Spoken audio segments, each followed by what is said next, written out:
தமிழக மக்கள் முன்னணியின் சார்பில் இந்த விளக்க கூட்டம் நடந்து கொண்டிருக்கிறது. இது தேர்தல் காலத்திலே இது பரப்புரை செய்வதற்கான விளக்க கூட்டம். நாங்கள் தமிழக மக்கள் முன்னணியும் சரி, தமிழர் விடுதலை கழகமும் சரி, தேர்தலில் பங்கேற்கக்கூடிய இயக்கங்கள் இல்லை. தேர்தலில் இன்னாருக்கு வழியாக வாக்குகள் போட்டு சட்டப்பேரவைக்கோ அல்லது நாடாளுமன்றத்திற்கோ போய் எல்லா சமூக நிலைகளையும் மாற்ற முடியும் என்பது பற்றியான செய்திகள்ல எங்களுக்கு நம்பிக்கை இல்லை.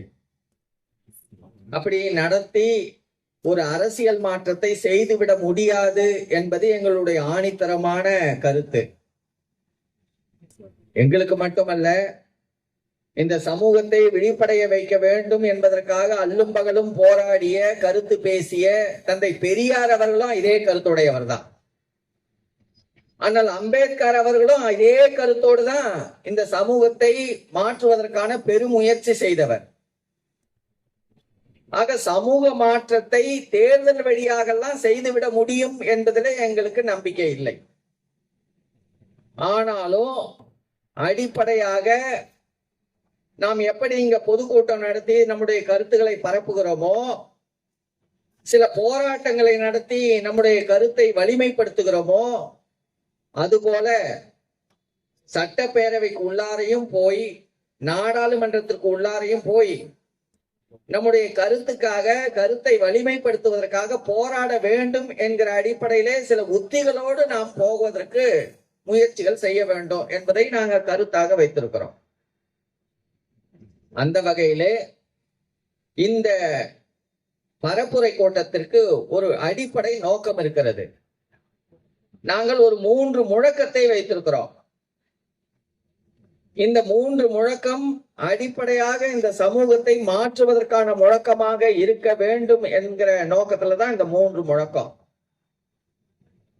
இந்த நாட்டை ஆங்கிலேயன் போனதன் பிறகு, ஏன் அதுக்கு முன்ப கூட RSS இயக்கத்தை பற்றி நீங்க நல்லா தெரிந்து வைத்திருப்பீங்க. 1925 தொடங்கப்பட்ட இயக்கம் சேர்ந்து இந்தியா முழுக்க அவன் கட்டமைத்து வைத்திருக்கிறான். பார்ப்பனியம்னு நம்ம சொல்லுகிறோமே, அந்த பார்ப்பனிய கட்டமைப்பை தன்னுடைய அரசு அதிகாரத்தின் வழியாக நிலைப்படுத்தி வச்சிருக்கிறான். அவனுடைய கருத்தை இந்தியா முழுமையில் இருக்கக்கூடிய பல்வேறு மொழியை சார்ந்த மக்களை எல்லாம் தன்மையப்படுத்தி அந்த கருத்துக்குள்ளார கொண்டு வந்திருக்கிறான். நம்மலாம் அடிப்படையில் தமிழை தாய்மொழியாக கொண்டவர்கள், தமிழர்களாக வாழ்ந்து கொண்டிருக்கிறோம். தமிழ்நாடு தமிழர்களுக்குரிய தாய் நிலம். அதே போல தெலுங்கை தாய்மொழியாக கொண்டவர்கள் ஆந்திராவில் இருக்கிறார்கள். மலையாளத்தை தாய்மொழியாக கொண்டவர்கள் கேரளத்திலே இருக்கிறார்கள். கர்நாடக மொழி நாடு முழுக்க, தேசம் முழுக்க இருக்கிறவர்கள் கன்னட மொழி பேசுகிறவர்கள். ஆனா இவர்களெல்லாம் இந்த இனத்தை சார்ந்தவர்கள், இந்த மொழியை சார்ந்தவர்கள் எங்கேயாவது பதிவு செய்ய முடியுமா? தமிழை தாய்மொழியா கொண்டவன் என்பதற்காக நம்மெல்லாம் தமிழர்னு எங்கேயாவது பதிவு செய்ய முடியுமா?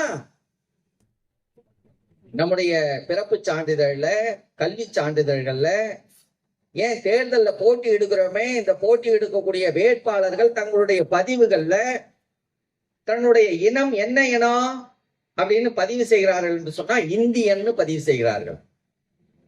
இந்தியன் என்பது ஒரு இனமா?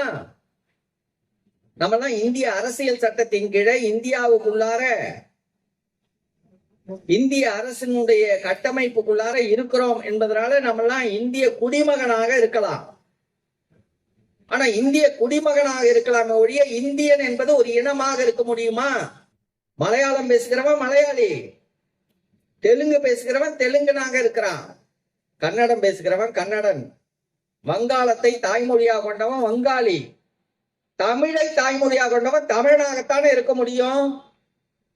ஆனா ஏன் நம்மளை இந்தியன்னு பதிவு செய்கிறான்?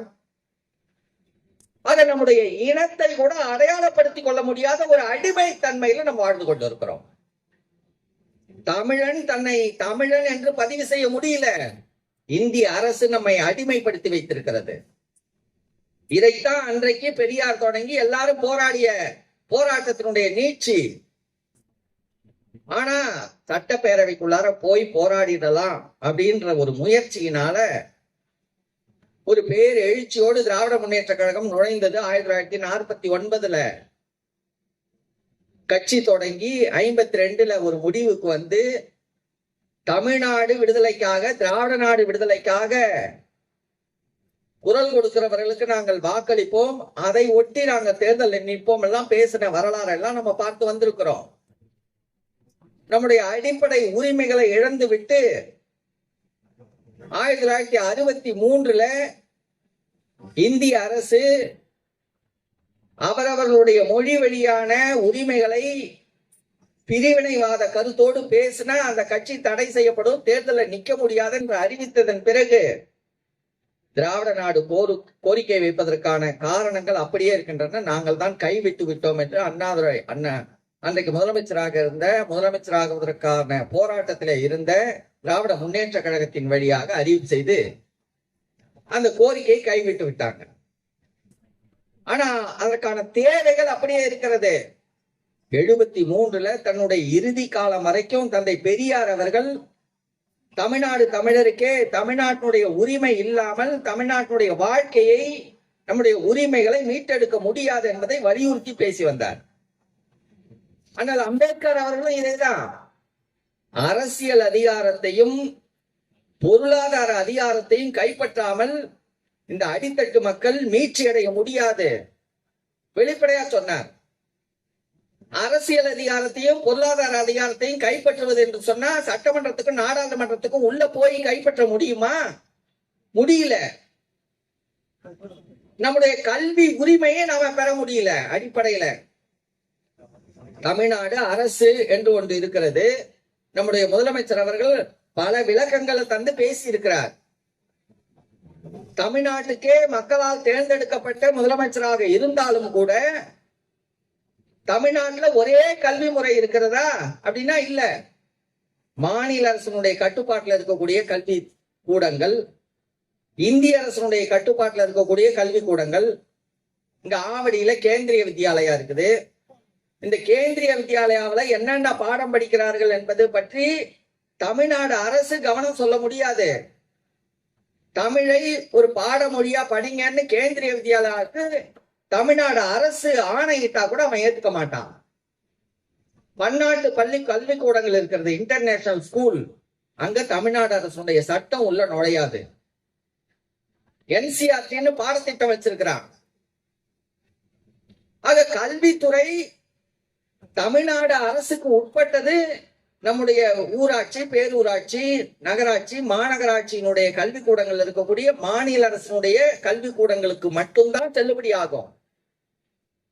இந்திய அரசாங்கத்துக்கு உட்பட்ட CBSEலயோ கேந்திரிய வித்யாலயாவிலையோ அல்லது இன்டர்நேஷனல் ஸ்கூல் என்று சொல்லக்கூடிய பன்னாட்டு நிறுவனங்கள்லயோ தமிழ்நாடு அரசுடைய சட்ட திட்டங்கள் அல்லது கல்வியினுடைய திட்டங்கள் உள்ள நுழையவே முடியாது.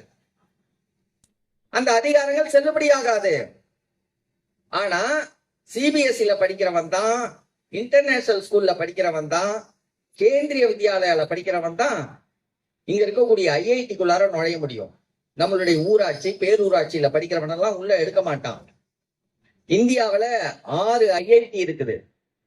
இந்த 6 IITல இருந்து வரவன் தான் என்ன பண்ண முடியும் அப்படின்னா பெரிய தொழில்கள்ல IAS அதிகாரிகளாக, இந்திய அரசினுடைய பெரும் பெரும் நிறுவனங்கள்ல உயர் அதிகாரிகளாக வர முடிகிறது.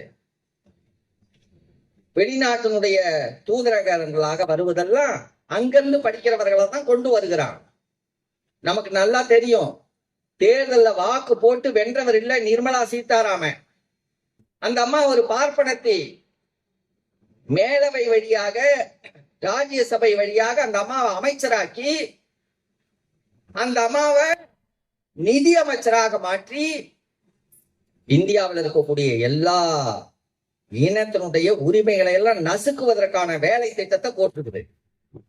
தமிழ்நாட்டுல 78 சுங்கச்சாவடிகள், நம்ம ஊரு, நம்ம மக்கள் போட்ட சாலை, அதுல நம்ம போறதுக்கு இந்திய அரசாங்கம் கொள்ளையடிக்கிறபடி சுங்கச்சாவடி வழிப்பறி கொள்ளையடிக்கிறான். கேட்கறதுக்கு நாதி இருக்கிறதா? ஆனா வேற மாநிலங்கள்ல குறைவான சுங்கச்சாவடி. எங்க ஊர்ல எதுக்கியா சுங்கச்சாவடி? அதுக்கு நீ ஏன் இங்க வந்து கொள்ளையடிக்கணும்? தில்லி அரசாங்கம் என்பது தமிழ்நாட்டை, தமிழ் இனத்தை மட்டுமல்ல, இந்தியாவில் இருக்கக்கூடிய எல்லா தேசிய இனங்களையும் அடக்கி ஒடுக்கி எல்லா நாடுகள்லயும் கொள்ளையடிக்கிற வேலைகளை தான் செஞ்சிட்டு இருக்கிறான். ஜிஎஸ்டிங்கிறது நம்மளுடைய வணிகத்தை, நம்மளுடைய தொழில்ல ஏதாவது வணிகம் செய்யறோம், ஒரு பொருளை வாங்கி விற்கிறோம், அல்லது விடுதியில போய் 2 இட்லி சாப்பிடுறோம், அவனுக்கு ஜிஎஸ்டி கட்டணும். 15 ரூபாய், 20 ரூபாய், 50 ரூபாய்க்கு நம்ம சாப்பிடுறோம், 100 ரூபாய்க்கு சாப்பிடுறோம்னா அதுல 10 விழுக்காடு 18 விழுக்காடு ஜிஎஸ்டி இந்திய அரசாங்கத்துக்கு கப்பம் கட்டுற மாதிரி போகுது. ஏன் நான் நம்மளுடைய உழைப்பால உருவாக்கப்பட்ட பண்டம் அதை நம்ம சாப்பிடுறதுக்கு உனக்கு எதுக்குடா கப்பம் கட்டணும்? கேள்வி கேட்கணுமா வேணாவா? வெள்ளைக்காரனை கேட்டமா இல்லையா? உனக்கு எதுக்கு கப்பம் கட்டணும் அப்படின்னு வீரபாண்டிய கட்டபொம்மன் பேசின வசனங்களை எல்லாம் திரைப்படத்துல பார்த்து நம்மளும் பேச கத்துக்கிட்டோம். அப்படி எல்லாம் பேசி ரொம்ப வீரமா உரையாடலாம் உண்டு. ஆனா டில்லிக்கு இன்னைக்கு அடிமைப்பட்டு கிடக்கிறோம். உனக்கு எதுக்கு நாங்க கப்பம் கட்டணும்? உனக்கு எதுக்கு நாங்க வரி செலுத்தணும்? உனக்கு எதுக்கு ஜிஎஸ்டி? உனக்கு எதுக்கு சுங்கச்சாவடியில நீ வழிப்பறி கொள்ள அடிப்ப, நாங்க பணம் கட்டிட்டு போகணுமா? கேட்க வேண்டாமா? இதை எதிர்க்கலன்னா தமிழ்நாடு மட்டுமில்ல, எல்லா மாநிலங்களும் அழிந்து போகும். காஷ்மீர்னு ஒரு மாநிலம், அந்த மாநிலத்தை 3ஆ உடைத்தது பாரதிய ஜனதா கட்சி. தமிழ்நாட்டை எப்படா உடைக்கலான்னு திட்டம் போட்டுக்கிட்டு இருக்கிறான். கூறு போடுவதற்கான எல்லா வேலைகளையும் செய்து கொண்டிருக்கிறார்கள். அந்த கட்சியினுடைய தலைவர் அண்மையில கூட பேசியிருக்கிறார், நாங்க ஆட்சிக்கு வந்தோம்னா தமிழ்நாட்டை நிர்வாக வசதியின் கீழே 3ஆ பிரிப்போம். ஆக தமிழ்நாடு தமிழன் ஒருவன் இருக்கக்கூடாது, மலையாளின்னு ஒருத்தன் இருக்கக்கூடாது. அந்த திட்டத்துக்கு தான் இன்னைக்கு நாடாளுமன்றத்தினுடைய எண்ணிக்கையை விரிவுபடுத்திருக்கும். 80 பேர் தான் உத்தரப்பிரதேசத்துடைய நாடாளுமன்ற உறுப்பினர்கள். அவங்கள 120 பேரா அதிகப்படுத்துறான். 140 பேரை உருவாக்கி கொள்ளலான்னு திட்டமிட்டு இருக்கிறான்.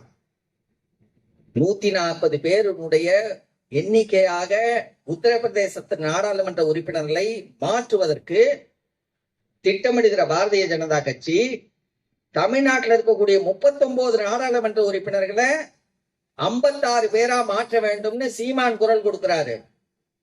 56 பேர் மாற்றிட்டா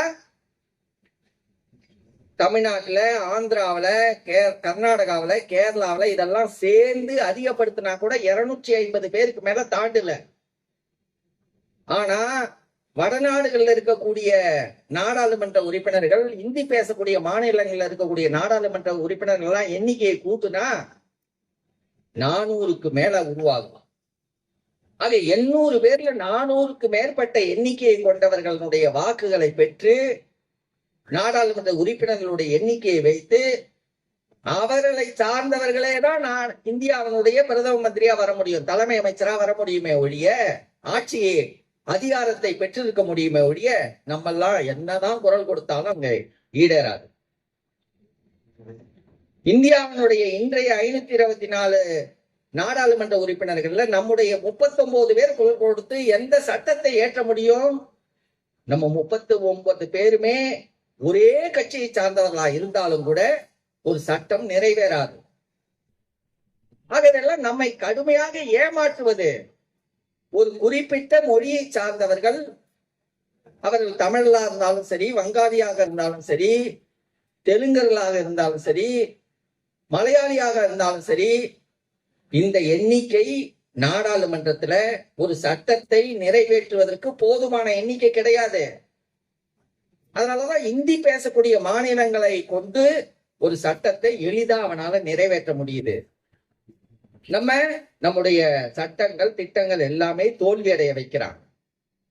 அதை இன்னும் வலிமையா செஞ்சு கொள்வதற்காக தான் நாளைக்கு மறு ஆய்வாக உருவாக்கி 800க்கு மேற்பட்ட நாடாளுமன்ற உறுப்பினர்களை உருவாக்குவதற்கு திட்டம் போடுறான். எவ்வளவு அயோக்கியத்தனம் பாருங்க. இதையெல்லாம் தான் கடுமையாக எதிர்த்து நாங்கள் பரப்புரை செய்வதற்காக இந்த கூட்டத்தை ஏற்பாடு பண்ணோம். 10 கோரிக்கை வச்சிருக்கிறோம். ஆளுநர் கூடாது. ஆளுநர் என்பது எதுக்காக? ஆளுநர்னு ஒருத்தன் தேவையா?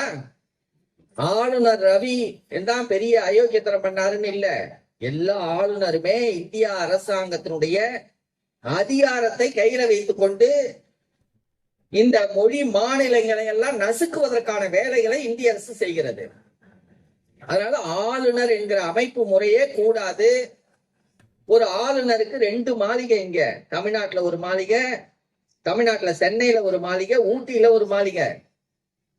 அவர்களுடைய எல்லா செலவுக்கும் பல 1000 கோடி ரூபாயை கொட்டி கொடுக்கிறது தமிழ்நாடு, தமிழ்நாட்டினுடைய அரசாங்கம், நம்முடைய வரி பணம்.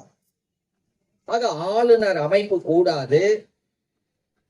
இந்த நாடாளுமன்றத்துல, இந்திய நாடாளுமன்றத்துல மக்களவை என்பது கூடாது. மக்களவைன்றதுல எந்த சட்டத்தையுமே ஏற்றுக்கொள்ள முடியாத மக்களவை என்பது நம்மை ஏமாற்றுவது. இந்திய நாடாளுமன்ற அமைப்பு என்பதே மொழி தேசங்களை, மொழி மாநிலங்களினுடைய உரிமைகளை நசுக்குவதற்கு தான் பயன்படுதே ஒழிய மாநில உரிமைகளை தருவதற்காக, மாநில உரிமைகளுடைய தேவையை நிறைவு செய்வதற்காக நாடாளுமன்றங்கள் இல்ல. நம்ம ஏமாற்றுகிறது இந்திய அரசாங்கம். நாமும் மீண்டும் மீண்டும் ஏமாறி போறோம். திமுகவோ அல்லது மதிமுகவோ அல்லது விடுதலை சிறுத்தைகளோ இத்தனை கட்சிகள் இருந்து போட்டி போட்டு 39 நாடாளுமன்ற உறுப்பினர்கள் உள்ள போனாலும் கூட எதை நிறைவேற்ற முடியாது என்பதை நாம நடைமுறையா பார்த்து வந்திருக்கிறோம். ஆக அதற்கான மாற்று வழி என்ன? நாடாளுமன்றங்களே கூடாது. நாடாளுமன்றங்களே கூடாதுன்னு மாற்றுவதற்கு வழி என்ன? அதுக்கான திட்டம் எப்படி அப்படின்னா, ஒன்றியம்னு சொன்னோம்ல, ஐயா கூட விளக்கமா சொன்னார். யுனைடெட் ஸ்டேட்ஸ் ஆஃப் இந்தியா, இந்திய ஒன்றியமாக இருக்க வேண்டும். ஒன்றியமாக இருக்கணும்னா அந்த ஒன்றியத்துல ஒவ்வொரு மாநிலத்துக்கும் சம எண்ணிக்கை உள்ள உறுப்பினர்கள் தேர்வு செய்யப்படணும். தமிழ்நாட்டுல 50 உறுப்பினர்களா? உத்தரப்பிரதேசத்திலேயே 50 உறுப்பினர்கள் தான், காஷ்மீர்லயும் 50 உறுப்பினர்கள். எல்லா மாநிலங்களுக்கும் சமமான உறுப்பாண்மை ஒன்று. 2வது, அந்த சமமான உறுப்பினர்கள் சேர்ந்து மேலவை மட்டும் அமைத்துக் கொள்ளலாம். மக்களவைன்னு ஒண்ணு இருக்கக்கூடாது. அந்த மேலவைக்கு எந்த அதிகாரமும் கிடையாது. இந்த மேலவை மாநிலங்களுக்கு இடைப்பட்ட சிக்கல்களை தீர்ப்பதற்கு மட்டும், இந்தியாவினுடைய பாதுகாப்பை பற்றி பேசுவதற்கு மட்டும்தான். நீ வரி வசூலிச்சு அங்கிருந்து இங்க கொடுக்கிற வேலையெல்லாம் இருக்கக்கூடாது. எங்க தமிழ்நாட்டினுடைய வரவு செலவை நாங்க தான் தீர்மானிப்போம். எங்கள் தமிழ்நாட்டினுடைய கல்வி முறையை நாங்க தான் தீர்மானித்துக் கொள்ள வேண்டும். எங்கள் தமிழ்நாட்டினுடைய சாலை போக்குவரத்தை நாங்க தான் தீர்மானித்துக் கொள்ள வேண்டும். அப்படியாக ஒவ்வொரு மாநிலமும் அதனுடைய உரிமைகளை அவரவர்களே தீர்மானிக்கிறபடியான ஒரு அரசு அமைப்பு, அதன் வழியாக ஒரு ஒன்றியம். அதுக்கு பேர் தான் ஒன்றியம். நீ அதிகாரம் செலுத்துவதற்கு பேர் ஒன்றியம் கிடையாது. நீ பார்ப்பனர்களெல்லாம் சேர்ந்து அதிகாரத்தை பண்ணுவ. அந்த அதிகாரத்துல சமஸ்கிருதம் தான் உயர்ந்த மொழின்னு சொல்லுவேன். அந்த சமஸ்கிருத உயர்ந்த மொழியில தான் கும்பாபிஷேகம் செய்யணும்னு சொல்லுவேன். நாங்க அமைதியா போகணுமா? கரூர்ல மணிமுத்தீஸ்வரர்னு ஒரு கோயில், அந்த கோயில்ல தமிழ்ல வழிபாடு செய்தார்கள், குடமுழுக்கு செய்தார்கள் என்பதற்காக தீட்டுப்பட்டு விட்டதாக சொல்லி சம்பிரோக்ஷண யாகம்னு ஒரு யாகத்தை நடத்தினான். அது ஒரு 20 ஆண்டுக்கு முந்தி. ஆனா அதே நிலைதான் இன்னைக்கும். இன்னைக்கு திராவிட மாடல் ஆட்சின்னு நம்ம பெருமைப்பட்டாலும் கூட அந்த பார்ப்பனிய அதிகார கொடுமுடி எங்கேயாவது மாறி இருக்கிறதா? 5000 கோயில்கள்ல குடமுழுக்கு செய்தோம், முதலமைச்சர் பெருமை கொள்றார். ஆனா அந்த குடமுழுக்கு செய்த கோயில்கள்ல பெரும்பான்மை கோயில்கள் சமஸ்கிருதத்தில் தானே குடமுழுக்கு செய்யப்பட்டிருக்குது. அதை மாற்றுவது யாரு?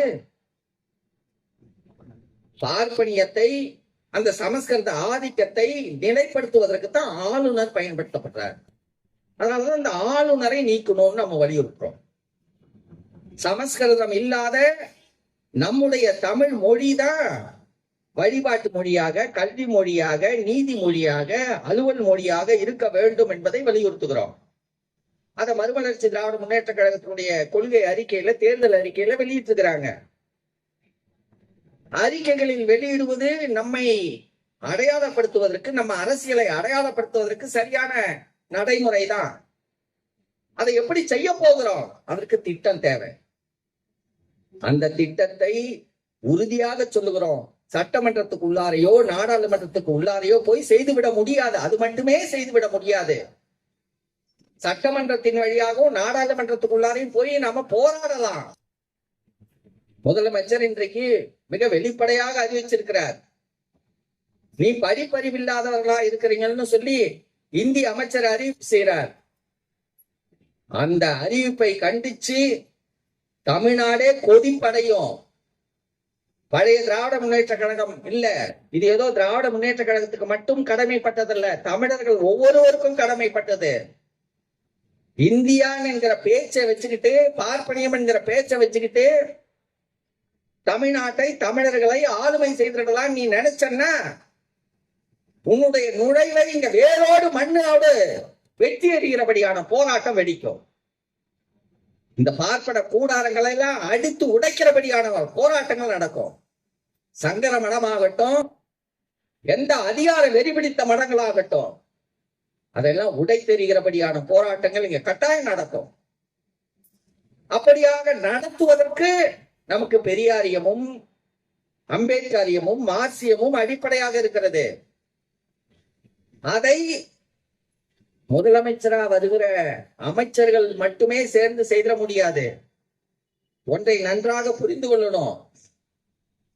பாஜக ஆட்சி அதிகாரத்தோடு தேர்தல் கட்சியாக இருந்து செயல்பட்டாலும் கூட RSS 100 ஆண்டுகளுக்கு மேலாக இருந்து அவனுடைய பார்ப்பனிய கருத்துக்களை, கருத்தாடல்களை, பார்ப்பனிய அதிகார வெறித்தனத்தை நிலைநாட்டுவதற்கு எல்லா வேலைகளையும் செய்யறான்,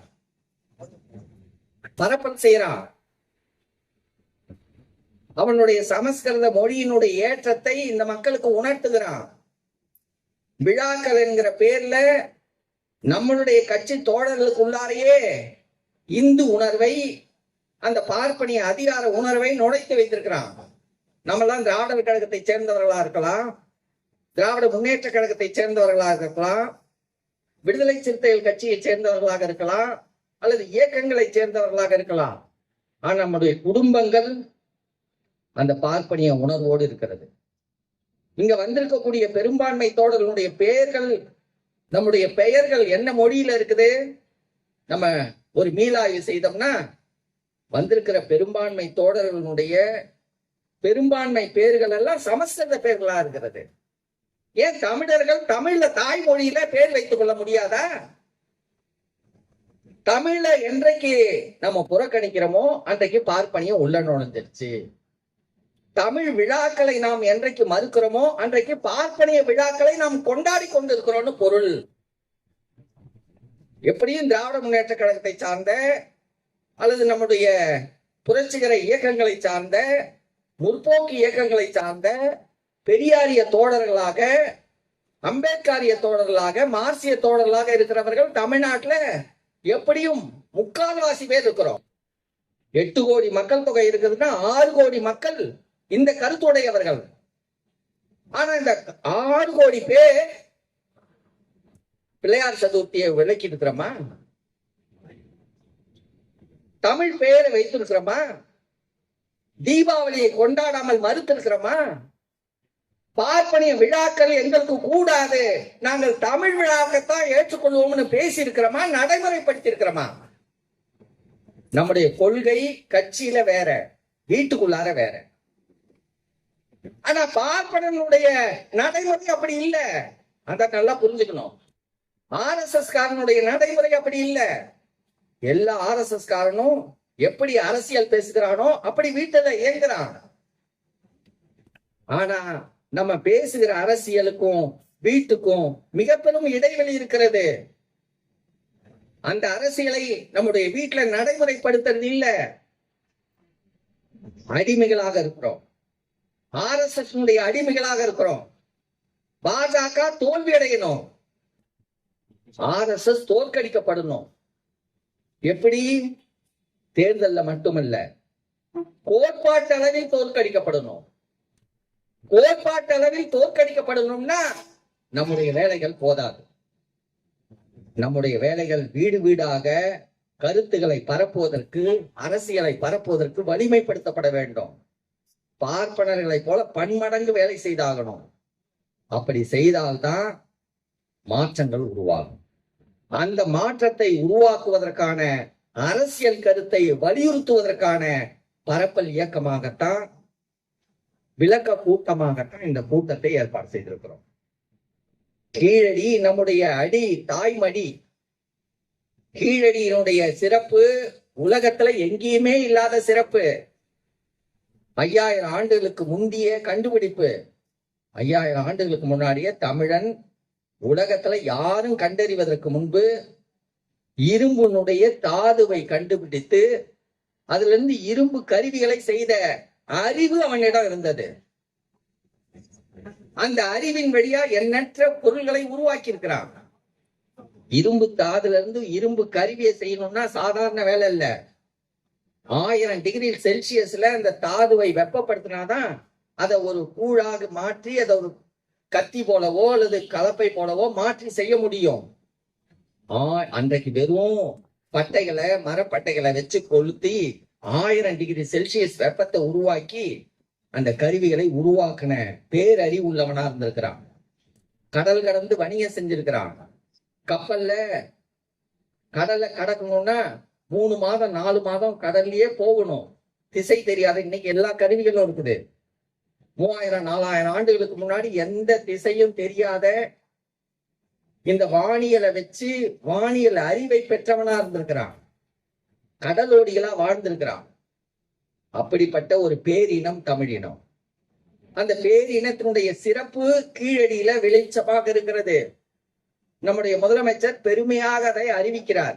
5000 ஆண்டுகளுக்கு முந்தைய இரும்பு கண்டுபிடிப்பு உலகத்துல வேற எங்கேயும் இல்லாத நிலையில தமிழ்நாட்டுல இருக்கிறது. அதை இந்திய அரசே அதை அங்கீகரின்னு கேட்கிறார். எவ்வளவு திமிர் பிடிச்ச இந்திய அரசாக இருக்கும் என்று சொன்னா பாரதிய ஜனதா கட்சி நான் அதை அங்கீகரிக்க முடியாதுன்னு வெளிப்படையா இன்றைக்கு வரைக்கும் சொல்லுகிறான். மானம் இருக்கிறதா இல்லையா? என்ன தமிழன்னு பேர் வச்சுக்கிற? நாம் தமிழன்னு கைய உயர்த்தினா போதுமா? இந்திய அரசே, மோடியே, தமிழ்நாட்டுடைய கீழடியை அங்கீகரிக்காத மோடி தமிழ்நாட்டுக்குள்ளார நுழைய முடியாதுன்னு யாருக்காவது வேகம் வந்ததா? பார்ப்பன கடப்பாரை ஏந்தி கொண்டு நான் உடைக்க போறேன்னு பேசுறீங்களே, யாரோட? இந்த சங்கராச்சாரியோட கூட்டு சேர்ந்து கொள்வதற்காக சங்கர மடத்தோடு போய் நேற்று சந்திக்கிறீங்க. அந்த வாயில்ல தவம் கிடக்கிறீங்க சீமான். இதான் நாம் தமிழருக்கான அழகா? இதை நாங்க கேட்காம வேற யார் கேட்க முடியும்? உங்களுக்கு என்ன தமிழர் தன்மான உணர்ச்சி இருக்கிறது? அந்த தன்மான உணர்ச்சி ஒவ்வொரு தோழர்களுக்கும் வர வேண்டும் என்பதுதான் எங்களுடைய அழுத்தம்.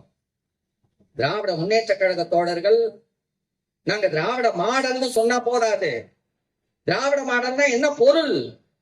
இது ஆரிய மாடல் இல்லை, பார்ப்பன மாடல் இல்லை. பார்ப்பன மாடல் இல்லைன்னா என்ன பொருள்?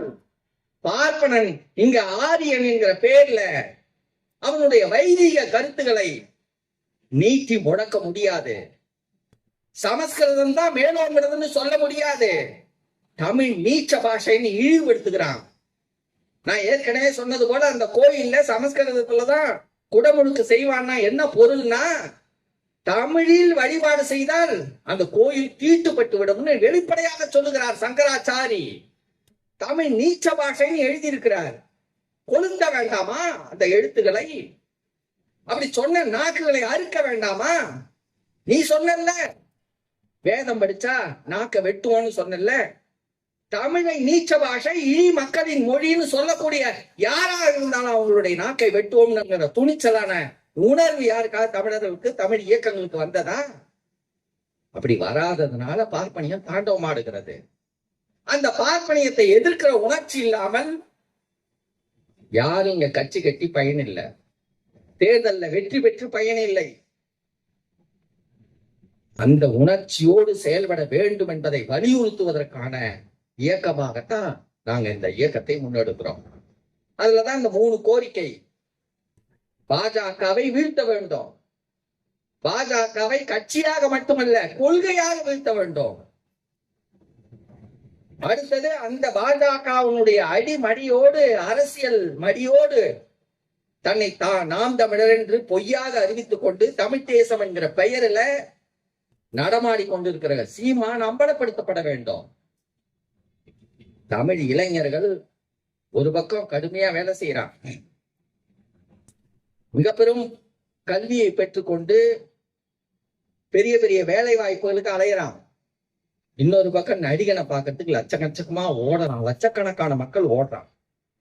என்னையா அப்படி பாக்குற, என்னத்தை பாக்குற? அவனை போய் தொட்டு பார்க்கணுமா? அவனுக்கும் காலையில எழுந்தவன வெளிக்கு போயாதான் ஆகணும், அது நாத்தடிச்சுதான் ஆகும்.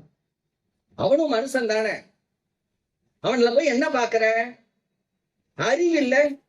உலகத்துல வேற எங்கேயாவது எந்த இன மக்களாவது, அறிவு பெற்ற இன மக்களாவது எங்கேயாவது சீனர்கள் அந்த மாதிரி நடிகர்கள் பின்னாடி ஓடுனாங்களா?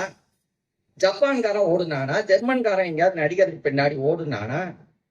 மானம் இல்லாத தமிழ் இன மக்களாக இருக்கிறார்களே என்கிற அறிவை பரப்புகிற வேண்டிய கடமையோடு நம்ம இருக்கிறோம்.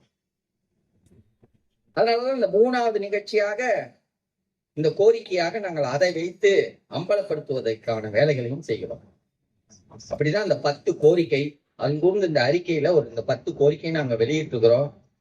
தமிழ் மான உணர்ச்சியோடு, தமிழ் தேச உணர்ச்சியோடு, தமிழன் என்கிற பெருமித உணர்ச்சியோடு தமிழனுடைய வாழ்க்கை முறையை மீட்கவில்லை என்று சொன்னா தமிழினம் அழியும்.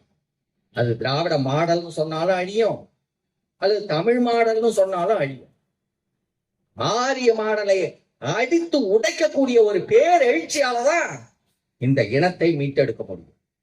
ஆரிய மாடலை அழித்து ஒடிக்கக்கூடிய ஒரு பெரும் முயற்சி, அதற்கு பெரியாரிய கருத்தாளர்கள், அம்பேத்கரிய கருத்தாளர்கள், தமிழ் தேசிய உணர்வாளர்கள், மார்க்சிய உணர்வாளர்கள் ஒருங்கிணைந்து செய்தாகணும். மார்க்சிய கம்யூனிஸ்ட் கட்சி அல்லது இந்திய கம்யூனிஸ்ட் கட்சிகளுக்கு அடிப்படை சிந்தனை ஒன்று தேவை. இந்த கூட்டத்தில் நடிகாகவும் நான் அவர்களுக்கு ஒரு வேண்டுகையாக சொல்லுகிறோம். உலகம் முழுக்க கம்யூனிஸ்ட் கட்சிகள் அந்தந்த தேசத்தை பற்றி கவலைப்பட்டன. இந்திய பொது உடைமை கட்சின்னு ஒரு இந்திய கட்சியினுடைய பெயரை நாம் வைத்துக் கொண்டிருந்தா இந்தியா ஒரு ஒற்றை சமூகம் இல்லை.